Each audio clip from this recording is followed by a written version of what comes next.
Yeah, so I'm Rob Davis, founder and director of Planiac, and we're a London games studio. We make commission games working with organisations like these, and we also are making our own IP games productions. A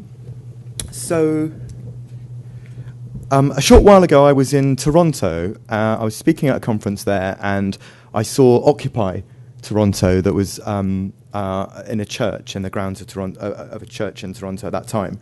And I noticed that there you've got a large and disparate group of people, and they're all trying to communicate amongst themselves, and they all come from very different backgrounds and have very different beliefs.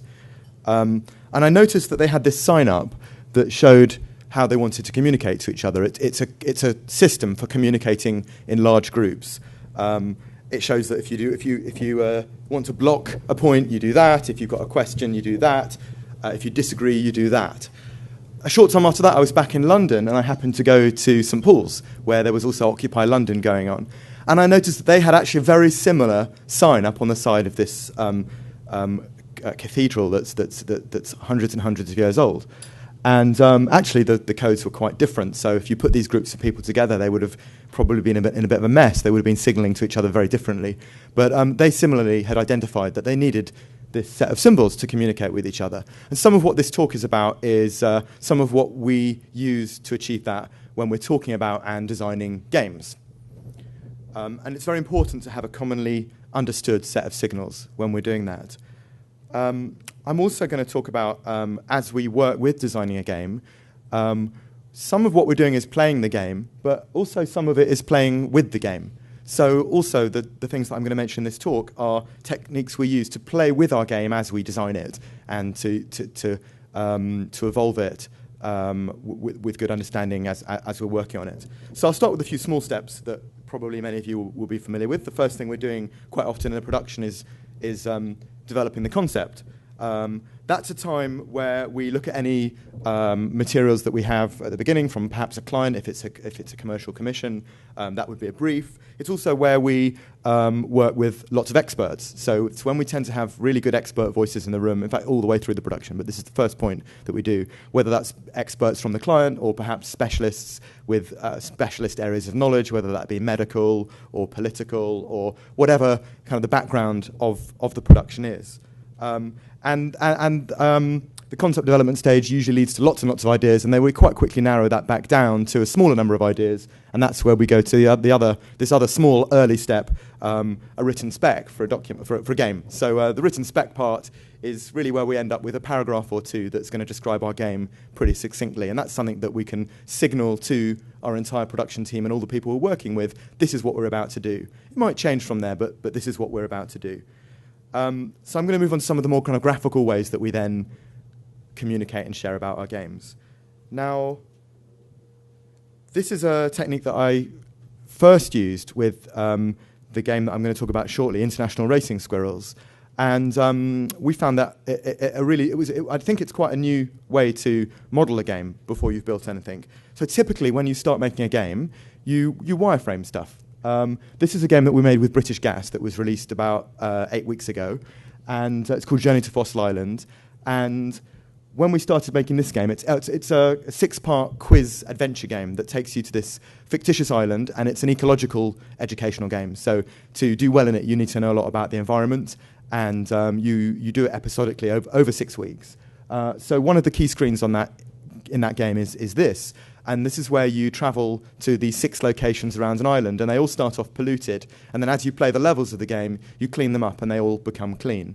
And we did this as a typical static wireframe, which is that looks like this. So it's not intended to convey any design; it's just intended to convey function. And here's how that screen ended up in the game. So this is the island that you travel around, and our illustrator, who was briefed from that wireframe, was able to draw all the locations that, as you travel around the island, gradually go from polluted. I think they're all polluted at the moment. There's the player's blimp over there, and then they gradually get clean as you travel around. So when we came to do International Racing Squirrels, we wanted to try quite a different approach, and we used this idea of interactive wireframes. So this is a game that was commissioned by Channel 4 Education.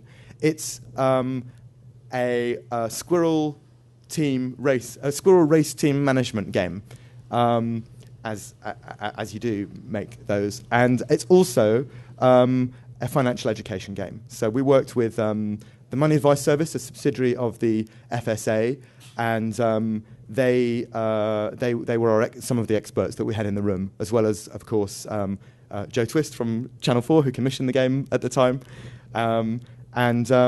So this game, we started off with sorry, this game has already been released on the web. In fact, some of you will have postcards, and there are somewhere out the front that have the web address of that, www.playracingsquirrels.com. And it's also on its way to some other platforms. There's a prototype on iPad. There's a prototype on Google Nexus 7 and an Android phone. So when we made this game, we actually made interactive wireframes. So all the buttons work on these. This is made before any line of code or any small bit of design has been made for the entire game, way before any of that happens, but coming out of the previous steps that I just mentioned. And this was made with Flash, and it was deliverable over the web, and it was also used by our whole team. And so this is one of the main screens in the game. So it looks pretty crude at the moment. This is one of the main screens in the game, the home screen. And it's a place where you build up your homes, you build up your squirrels. You can see them kind of a row across here. I can't move away, Jake. And then also you have these activities along the bottom, and you buy those, and you see your squirrels exercising in those activities. So this is how that screen ended up in the finished game.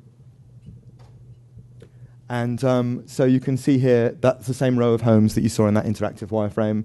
Now we've gone into one of the homes, and here's one of the squirrels.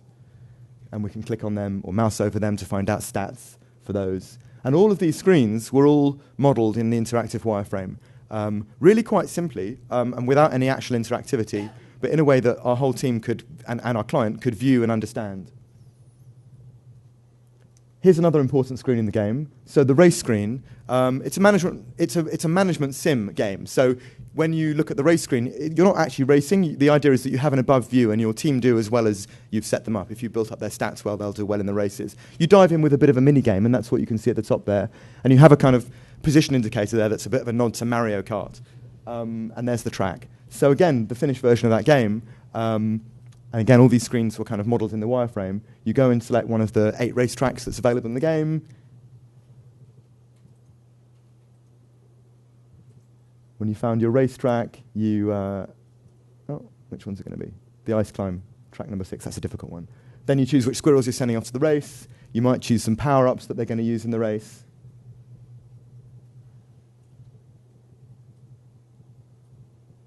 Then we're off to the racetrack. Oh no, then we're going to pay for it. So that the financial system in this game is really accurate. So there you actually saw like credit cards, debit cards, and cash in the game. Then you fly off in your private jet, and you get to the racetrack.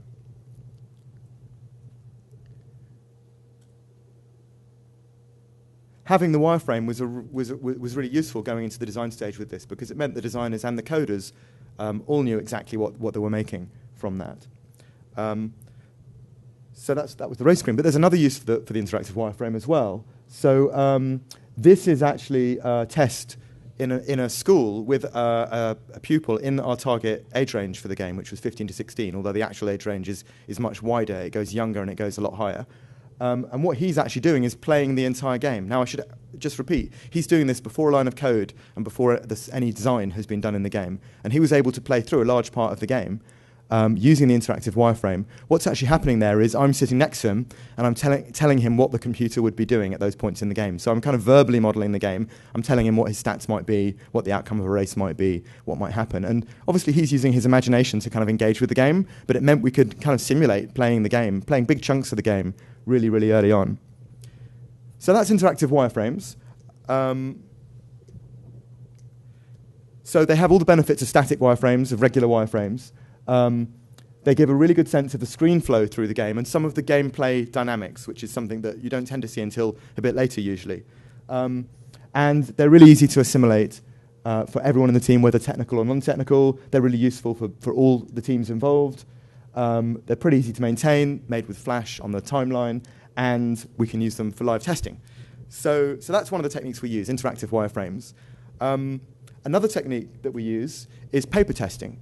So this is a game where we knew we had a financial system, we knew we had a game system, we had to make sure that when we brought those together, the results were really interesting and playable. And one of the key things is we needed to create a sense of pressure in the game, pressure to kind of fulfill the financial goals in the game. So you needed to feel the right kind of aesthetic response to the game, that you would be kind of drawn through playing it whilst also enjoying the racing experience. So to kind of fine-tune that aesthetics, paper testing was really fantastically useful for doing that. Doing that came out of a GDC workshop that I went to a couple of years ago, and there's a paper online about paper testing in lots of detail that I can post to anyone who wants a link to that. I'll probably post it up on the Planiac feed. So this is the same screen that you first saw. This is kind of the home screen. There's a calendar there, there's a status readout at the top, and these are the 4 activity slots. And then here's a player who's got 1 squirrel and has bought 2 activities. So that's equivalent to the first screen that you saw being wireframed. This is kind of equivalent to the second screen you saw being wireframed. It does look quite different when it's on paper. So this is 4 of the racetracks, and these are playable racetracks, and we've woven into those all the stats that affect how the racetracks work. And we're using dice and things like that, and we're locking them and unlocking them using the Post-it notes. So the fun thing about an interactive wireframe is you can then take it to the pub, and then you go and play it with your team, with members of the public. So we got lots of people to come and play this game, and we had an evening of playing International Racing Squirrels. Again, before a single line of code had been written, before any design had been done on the game, other than game design, I should say. And here we're playing it with Channel 4 as well. So it was a great way to kind of show to them the progress of what we were doing, and for them to have a real understanding, again, at this really early stage of what the game that we were making for them was going to be. We're also doing that with an upcoming title. So we're funded by Abate Prototype Fund to make our next title, which is the working title of which is Consumed. That will change, actually, and it's in development, but this is a paper test we're running of this game, and it's a kind of more map-based game, as you can probably see from the paper prototype, and this is the game a bit further in. So paper testing, it doesn't really convey game mechanics. We're not using computers, which is usually how you're conveying the mechanics. We're using paper. But it does do very well to convey some of the game dynamics really early on. And we find it's really good for conveying a substantial part of the aesthetics of the game. How does it feel to play this part of the game? Do we achieve the right aesthetic goals that we want in the game? It's a really easy format to refine and tweak. You literally tear up a bit of paper, write something else down, or print something else out. And it lets us refine and balance the game really early on. In fact, stats and balancing characteristics that came out of the paper test went straight into the real game and worked straight up in the real game, in the digital game. And it's a fun way to test your game really early on with no code. So that's paper testing. We also do quite a lot of user testing with our games. So we take it to our target audiences and we let them play with it and we find out what's going on. This is a user test we did for our British Gas game. This is an early character test we did for International Racing Squirrels, where we took character artwork to target users and we found out what they thought of different characters, which ones were popular, what we should remove, what worked, what didn't. This is an alpha version of the game being tested similarly. And when we do that, we gather lots of data. So here are 4 live games happening with the alpha version of International Racing Squirrels.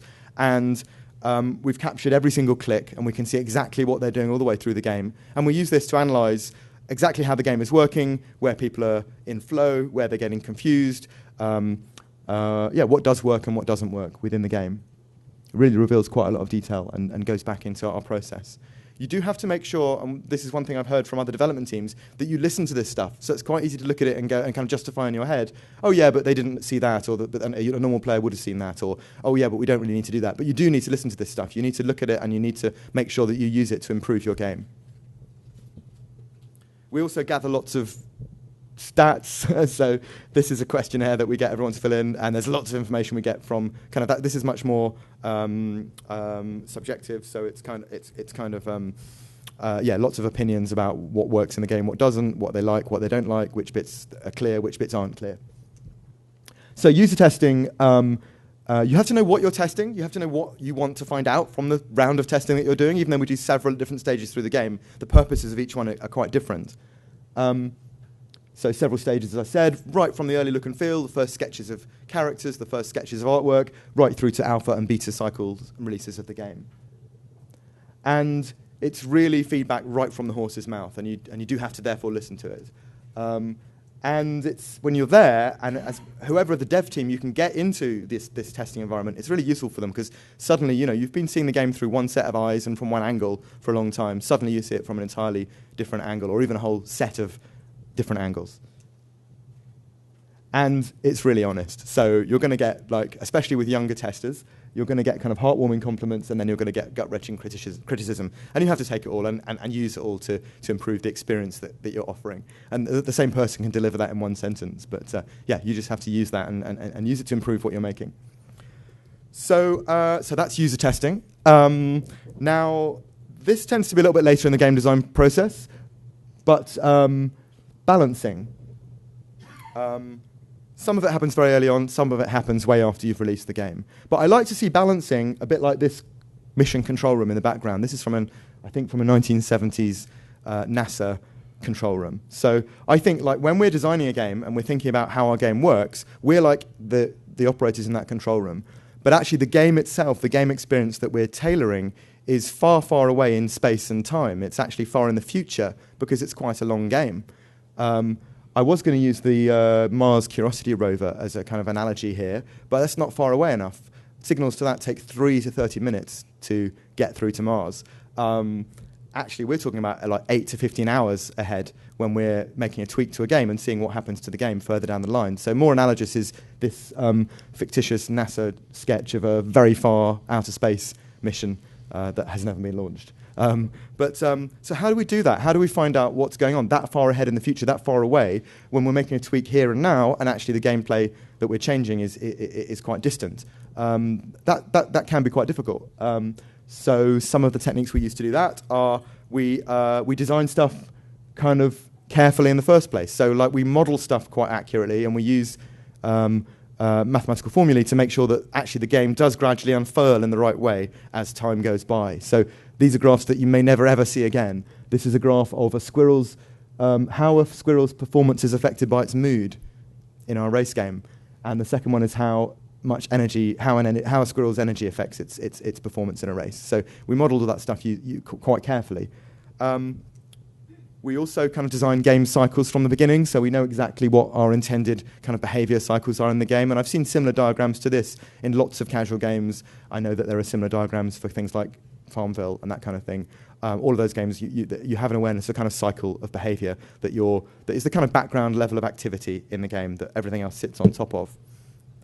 Also, our testing companies that we work with, this was Testology, were really fantastic. So they give us lots of feedback. We test with them lots of times during the course of this production, and all of that is really useful to feed right back into the game design. And the other really useful tool in doing this is analytics. And that happens during the testing. So we start using analytics right from when the game is in testing, and we carry on using analytics right up to the present day. So I'm going to talk a little bit about analytics and how we've used them. So this is a screen in the British Gas game that I mentioned, and it has a problem. There's something that doesn't work on this screen. What it is that this is a game for quite young users. So when we take the login details, there's no use of Facebook because they're kind of legally too young to use Facebook. And also, because of the requirements of this project, there was no data capture and there was going to be no data storage. So there's no email capture. So that's interesting. We kind of knew that might lead to a problem in a game, and which is that it's quite hard for people to know how to get back into the game. And we tried to kind of ameliorate that with this bit of design, which is that stamp that says important and says write down your username and your password, because if you don't have that, you can't get back to your user account. And we've run the game, and we've launched the first release of that game. So it came out about 8 weeks ago. It's run a 6-week campaign. It's now open over the summer, but we're relaunching this game in autumn. So it was really useful to use analytics to kind of prove a point, that something that we already suspected before we released the game, which is those red bars. So actually, this is user flow through the game, and this is number of users at different stages in the game. And the two bars with the red on top are actually slightly different. Those are attempts to log into the game. So the yellow bars, the first two, I don't think I can walk, can I? There isn't a radio mic, is there? No, okay. So I'm I'm talking about the second and the third bars there.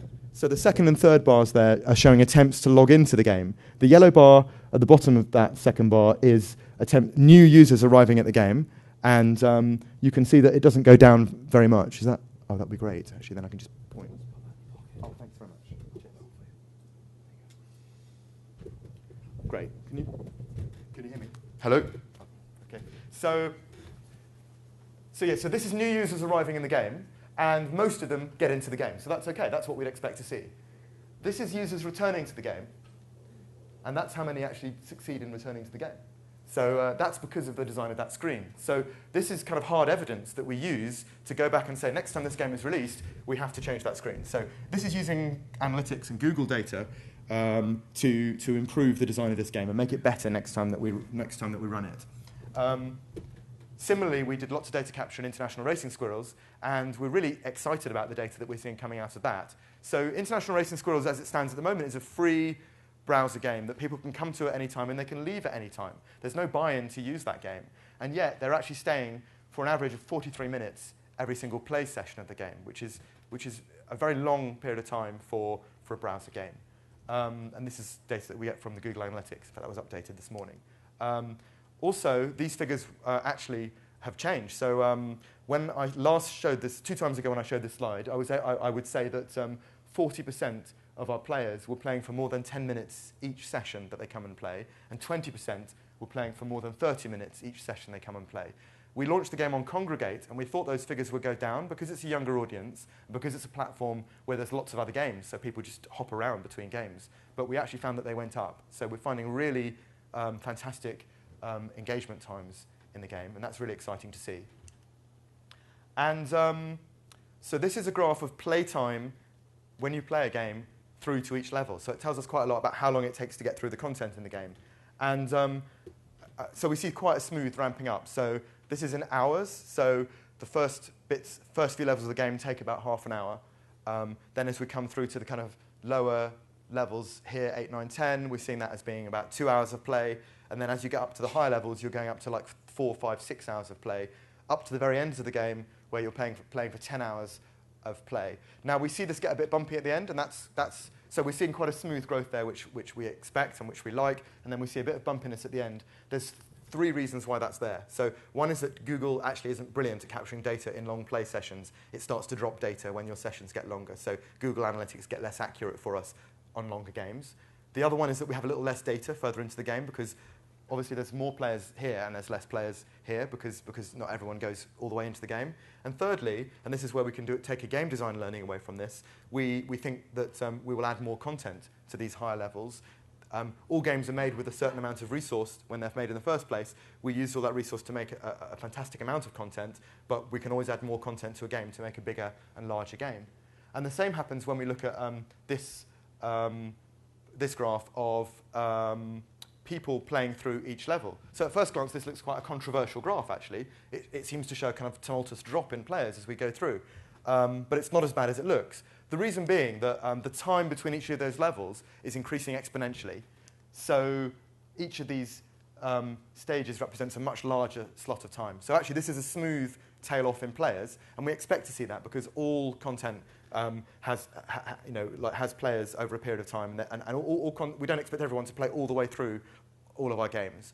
But what we do see, and we see this later part of the curve, as quite an opportunity to grow the content at higher levels in the game. And that's also been reinforced by conversations we've had with our very dedicated players who've played a long way into the game, and they tell us that they'd like to see some more content at the higher ends. And that's why, coming out of these analytics, when we do the next iteration of the game, we're doubling the amount of stuff in the shop, we are doubling the number of racetracks, and we're doubling the number of interactive stories in the game, coming out of the learning from these analytics. So balancing the game, start with a system-wide strategy and the right formulae for the stuff that you're doing in the game. Start with the findings of your paper testing, refine using the user test results, refine again using the testing company results, refine using the analytics that you get, or any other data capture techniques you're using, depending on what platform it is, and then iterate. Keep going until you get it right. So that's game balancing. I'm going to wrap up just by saying that this is kind of a framework. We put other tools into this framework, and we don't use some of these. It's something that we've used for many of our productions, but every project is unique. And so we sometimes take out some of these stages, we sometimes invent new ones. So sometimes we throw it all out the window and try a totally different approach. But all of these are useful tools and useful ways of viewing games and playing with a game as you work on it and design it. And I'm going to end by showing you the promo video for International Racing Squirrels, the game that I've been talking about.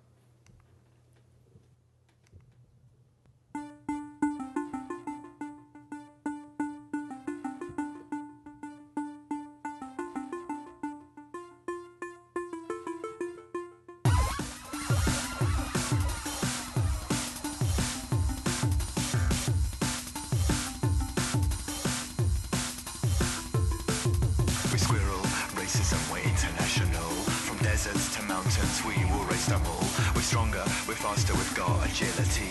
But put us in a nightclub, we're a total liability. Jet planes, jacuzzis, and we like a good massage. But we might cause trouble if there's no one left in charge. So Stopes our Clash Hotel, we've done it all before. You better keep us racing, you won't like us when we're bored. We're Squirrel, racers getting better every day. From Brazil to Tokyo, hard is how we play. We're lifting, running and training from the start. We're masters of Scudo, the ancient martial art. We're fast as a ferret and tough as a tank. We save our records and put them in the bank. Through jungle, through treetops, we will beat them all. We're Squirrels, we're racers and we're international.